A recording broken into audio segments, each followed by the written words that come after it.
on his teenage band, which was called Fecal Matter. Now, the idea behind the shirt, Kurt designed it with the intent that he was going to wear it on stage when Fecal Matter toured. It was going to be the Literacy Will Prevail tour. But the funny thing is that Fecal Matter never toured. So Kurt never had the opportunity to wear the shirt on stage like he had planned. And it's actually been in storage all of these years. Believe it or not, Chris Novoselic Nirvana has had that in his possession. So last year, when we were getting ready to reopen the gallery, our curator was collaborating with Chris, and they were discussing some of the artifacts they were, they put in the reopened gallery and collaborating on ideas. And Chris said, you know what? I've got something pretty cool. I bet you would love to put in the gallery this time around. And so, of course, we were like, ooh, what have you got? What have you got? And he unveiled that. And I think everybody probably just got passed out because nobody could believe that was in existence. And it's only been seen by maybe a few close family friends back in the day. So it's been just kind of in hiding all of these years. Very rare piece of memorabilia. The flyer here is from the first show when the band was going under the name of Skid Row. That was May 1st, 1987. And that was set list from Skid Row. I'm sorry, I'm a little tongue-tied. I'm still kind of a little emotional. Simple the set list here. That is from the first.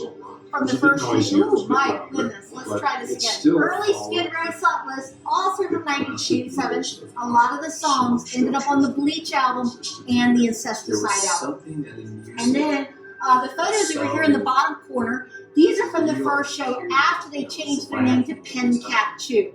And just, that was also in 1987. And a fun little tidbit that I like to point out. In the bottom photo, the green shirt that Chris is wearing, we do actually have that on display in the gallery. So when we get to it, I'll point it out so you can see it. But he wore that a lot on stage. I don't know what it was about that shirt, but it turned up a lot at different shows. This is Chris' first bass, an Ibanez Black Eagle. You can see it has a lot of wear and tear. As I mentioned, Chris liked throwing his guitar. He would throw it up in the air to see how high he could toss it. He would also throw it across the stage, and he would throw it into the amps. I don't know what it was, but that was just his way of kind of getting his aggression out. And of course, we know that Kurt liked smashing his. So both of their guitars always took a beating. The flyer here, this is from the show that I mentioned during my introduction. March 19th, 1988, Nirvana's first live performance after they became known as Nirvana. And that was at an all-ages venue in Tacoma called the Community World Theater. It's one that's long since gone. The building is still there. It is now some sort of, I believe it's a Korean temple. It's some sort of Asian temple. It's got writing on there that's hard to decipher, so I'm thinking it might be Korean, but it's kind of neat to drive by and just imagine what it was like back in the day and all the great shows that happened there. And Kurt Cobain drew both of these homemade flyers. This is a fun little tidbit. Over here we have Nirvana's first demo cassette, and it's one copy of only two that exist. It was recorded for $152.44. But at the time, they did not have a drummer. They had fired the first drummer, Aaron Burkhart, but they were still anxious to get a drummer or a demo out there because they knew it was just a matter of time before they found a drummer. So they asked a good friend of theirs, Dale Crover from the Melvins, if he would sit in and drum on the demo. And the demo is often referred to as the Dale demo. So, just kind of cool to think about that. Over here we have the second Seattle show. Photos that were taken at the Vogue in Capitol Hill. The guy in the bottom photo in the left corner, that's Dave Foster. He was another temporary drummer. And then they hired Chad Channing. He's the one in the left in both photos here. Chad was the drummer for the Bleach album, the Bleach tour, and he stayed with the band until May of 1990. Over here, one of my favorite artifacts in the gallery, Kurt Cobain's Univox High Flyer. The reason that I love this guitar, and I never get tired of looking at that guitar, that is the first one Kurt ever smashed. They played at a college dorm room party in Olympia at Evergreen State College on October 30th, 1988, the night before Halloween. And it played in the dining room of the dorm. It was dorm room number K208. A few years ago when I was doing a tour, I had somebody come through. They used to go to Evergreen back in the 80s, and she said, well, you know, I don't think I went to that particular party. She said, but the K dorm was where all the good parties were. So it's not too surprising that that's where Nirvana played. So they set up in the dining room of the dorm, and since it was the night before Halloween, they thought, well, it'd be kind of fun if we put on some fake blood. So they've got fake blood, which you can see in the background photo, and then we have the color version over here. And then at the end of the show, Kurt smashed the guitar right there in the dining room. And this one long splinter are all that remains. The rest of it shattered into a million little pieces. And after that night, Kurt realized just how much fun it was to smash guitars. It was so liberating. It was such a great release of aggression. And he would often smash his guitars in the studio and in rehearsal. It wasn't something he only did on stage for the fans. He did it whenever he wanted that release of aggression. Definitely a very expensive habit. He did have a guitar type Ernie Bailey later on, and Ernie would often take Kurt's broken, smashed guitars. He would reconstruct them and put them back together so that Kurt could play them again and then smash them again. So it was kind of a form of guitar recycling. Letter by Kurt to his acting manager at the time, and the letter was in regard to the lyrics. The Bleach album was Nirvana's first album. It was released on Sub Pop Records, June 15th, 1989. This is the original layout for the album. And this is the photo that was used. The photo was taken by Kurt's girlfriend, Tracy Miranda, at one of the shows that they did in Olympia in 1989. You might notice that they did have a fourth band member. The guy on the right, that's Jason Everman. He was the band's second guitarist. But the funny thing is that Jason joined the band after they already had all the material recorded for the album. They just didn't have the album printed yet. And Jason was the only band member out of the four that had the money to print the album. And they said, okay, fair enough. If you put up the money so we can print the album and get it out to the fans, we'll make sure you're included in the photo for the cover. Your name will be on the back.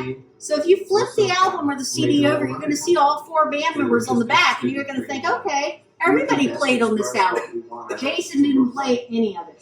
He did tour with the band for the Bleach tour, but he abruptly left in the middle of the tour. He quit the band. He, for a short second, joined Soundgarden, and then he gave up music altogether, and then he joined the military. And he became a Special Forces Ranger, and he actually retired a few years ago. I know, I always wonder, like, what kind of stories he had for his Army buddies. Wow. Yeah, that's crazy. But evidently he made a career out of it because he stayed in long enough to retire. After he departed Nirvana, Nirvana remained a trio up until September of '93. That's when they brought in Pat Smear from the Germs. He became the rhythm guitarist and the touring guitarist and stayed with the band until the following April when Kurt Cobain passed away. And for anybody that may not know, Pat Smear is now in Foo Fighters with Dave. He's the guitarist, and he's always the one that's smiling. He's always got the biggest grin on his face. I love Pat because he's just so happy. Happy-go-lucky. This is the original contract for Nirvana's very first record contract, and that was with Sub Pop. That is also the first contract Sub Pop ever did in writing. Up until Nirvana, they only did oral agreements, but Nirvana insisted that he get a written record contract. And so Sub Pop agreed. The contract was for 1 year, 2 optional years, a total of 3 albums. Within a year of signing, the band were getting very bored and very restless because they didn't feel like they had gotten much success or exposure. They didn't feel like their career was taking off since signing with the label. So they started looking at other labels, and they decided they wanted to go with Geffen from LA. The problem was they were under contract, and they still owed 2 albums. In order for them to exit and move to Geffen, Geffen had to buy the remainder of the contract, and the contract was $70,000 cash plus 2 to 3 percentage points in royalties. The next album released was Nevermind, and Nevermind went platinum 10 times. So even though they left Sub Pop, Sub Pop got a very nice payout because of the contract, and that is what kept Sub Pop in business all of those years, because they were on the verge of bankruptcy. I've heard quite a few stories, and they were on the verge of bankruptcy and going out of business, and now they're in the 31st year of business, so it's pretty amazing. Striped sweater that Kurt wore in the video, a very iconic sweater. It's a vintage Fellini sweater from, I believe, the 60s, so definitely a very vintage sweater. This is also the guitar Kurt played in the video. It's a 1969 icy blue Fender Competition Mustang. And in addition to that particular video, he did use it at a very unique performance here in Seattle. About 8 days prior to Nevermind's release, the Geffen label had arranged a record listening party at Beehive Records near UW. And what they expected was that the band could be on hand to sign autographs, and the album would be playing in the background. Nirvana, they thought that that was the most boring idea. That was too vanilla for their liking. They said, no, we're going to play instead. So they set it up, and it was going to be an in-store performance. It was scheduled for 7 o'clock that night, and Geffen was expecting about 50 people. 2 o'clock in the afternoon, there were 200 people in line waiting to get into that show. And there were still 5 hours to go. It was a madhouse. By the time the show started, they were at max capacity. Nobody else could come in. People were pressed up against the glass outside trying to get a glimpse into the record store. Nirvana performed for 43 minutes. They played songs from Bleach and Nevermind. The entire 43-minute performance is online if anybody wants to watch it. You just have to search Nirvana Beehive Records. It's not the best quality, but it is definitely good enough. You can see it pretty well and you can hear it. If you do watch it, you'll definitely spot the guitar, plus this high-watt amp of Kurt's he used it that day at the performance. The green sweater, that one was worn for the cover shoot of Spin magazine in 1992. You can see Kurt has a really cool purple-looking hair there. He did kind of experiment with his hair color a few different times. He had this lovely red, kind of like what I have, which was actually the inspiration for my color. And but he had purple too. The white Fender Stratocaster, that was played extensively by Kurt on the Nevermind tour in 1991. And then he smashed it at Seattle Center Coliseum, and that was September 11th, 91. And then this Fender Stratocaster over here was played by Kurt at the Reading Festival in Europe in 1992, and then it was smashed at the Morocco Shrine Temple in Jacksonville, Florida, and that was November 26, 1993. That particular night, the band played a set list of about 13 songs. Interestingly enough, Smells Like Teen Spirit was not on the set list. They did go through a phase where they dropped that song from the set list. They got tired of everybody expecting them to play the big hit, so they say, you know what, we're not going to play the big hit. So they dropped it for a while. Nirvana's final studio album, In Utero, was released September 21st, 1993. It is definitely my favorite. And these are a couple of the props from the tour. The Marshall Microstack amp, that was definitely one of the props. It was a little too small for the kind of output that they liked, so they basically just had it as prop. And then this is one of 2 angels that they had, and Kurt Cobain personally purchased those angels. Kurt had a big fascination with the human anatomy. And so during the recording of In Utero, which was in Minnesota, one day Kurt went to a medical supply store to look around, and he spotted these 2 angels, and he thought, wow, those are pretty cool. So he bought them and brought them on the tour. So there was one on each side of Dave Grohl's drum kit, and then at the end of the shows, when they were doing stage destruction, they would often bash the angels with the guitar. And there actually was one show on that tour here in Seattle And at the very end of the show, you could see Kurt just kind of walking up and glaring at the angel, and he just lopped the head off with the guitar. And so he just kind of gave it a look, and then the next thing you know, there goes the head flying. And then the camera kind of panned across, and you see the head over there in the side. So just a classic moment. I love that performance. So February of '92. That is when Kurt and Courtney Love were married on the beach in Waikiki. Kurt actually wore a pair of pajamas to the ceremony. He liked his pajamas, and he would wear them on stage sometimes too. 6 months later, their one and only child, Francis Bean Cobain, was born. So that was in August of '92. These are a few baby pictures. And this is what he came up with, a little bit of a nice variety, as you could see. And a lot of different ones. Of course, Soundgarden. Wonderful Seattle band. A few I like to point out in particular, the Vaselines, the Meat Puppets, and Leadbelly. All three of these bands were covered by Nirvana at MTV Unplugged. On the Incesticide album, the song Molly's Lips, which the Incesticide album is a compilation of B-sides and rare.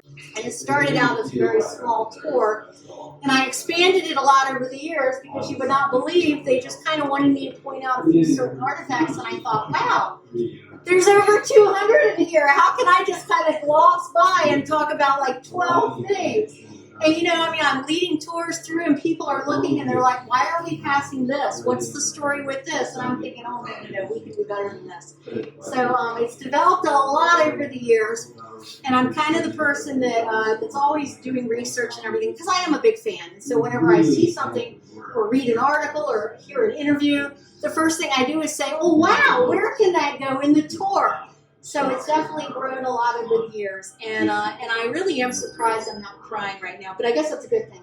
I do want to thank everybody for coming on the tour with me, because it's been an emotional day, and I've really been kind of apprehensive about today because I knew it was the last. It's hard to believe I won't be back, but I'm hoping it's just a temporary leave of absence. You never know. So that's what everybody keeps telling me. They say, oh, you're going to be back, you're going to be back. So I'm hoping that they're right. So I feel optimistic. But I thank everybody. I hope you'll go through and check out the archives. But thank you for sharing the final tour with me. It's definitely been a blast and an honor. Thank you.